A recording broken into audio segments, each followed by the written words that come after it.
South African boxer and a friend of Oscar Pistorius has told his murder trial that the athlete fired a shot under a table in a restaurant in Johannesburg and then asked the friend to take the blame for it. The incident happened in January last year, just weeks before he allegedly killed his girlfriend. Oscar Pistorius, of course, denies all the charges. Let's take you over to Karen, who is following the trial so closely for us from Pretoria. Just bring us up to date, Karen, with the other things we've heard in court today. Yeah, Lucy, the last three witnesses that we've been hearing from are to do with a separate charge of discharging a firearm in a public place relating to January 2013 when Oscar Pistorius was having dinner with some friends in a place in Johannesburg.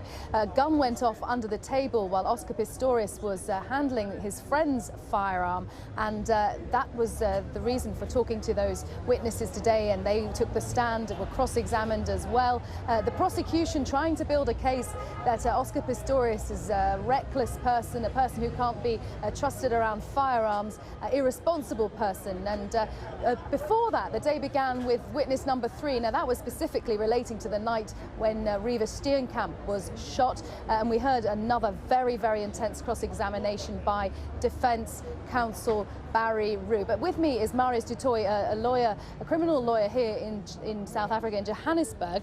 Marius, I mean, what do you make of what we've been hearing? The fact that we heard these 3 witnesses about a totally separate charge. What are they trying to do? I think one must understand that the state has obviously added these charges, but the repercussions for Oscar Pistorius on these charges are really trivial in comparison to the charges he's facing of premeditated murder. So one then has to ask yourself, why is the state adducing this evidence? And why have they decided to charge with it? And I believe it has to do with creating a picture. They're trying to paint a picture for the court to say, well, listen, Oscar Pistorius did not only shoot his girlfriend, but he's a person that negligently handles firearms. He's a person that's got a flawed character because now he was able to say to one of his friends that, listen, I want you to take the rap for this. And otherwise, the state would, of course, not be allowed to adduce evidence of his flawed character. I mean, there's no way you can adduce it because character evidence is inadmissible. The only time that you can really adduce character evidence is, of course, I tell you that I'm such a fantastic person and you decide you want to attack my credibility because I'm a flawed character. But that has not happened here.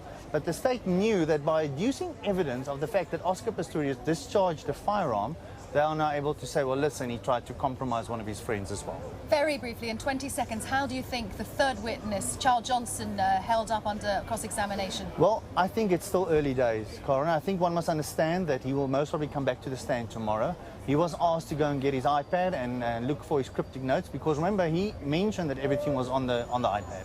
Okay, thank you very much, Marius Toit. Thank you very much for talking to us. And from here in Pretoria, the court has adjourned for the day. We will be back, of course, with first thing tomorrow with all the developments from Oscar Pistorius' trial. Hello, spring warmth is set to build across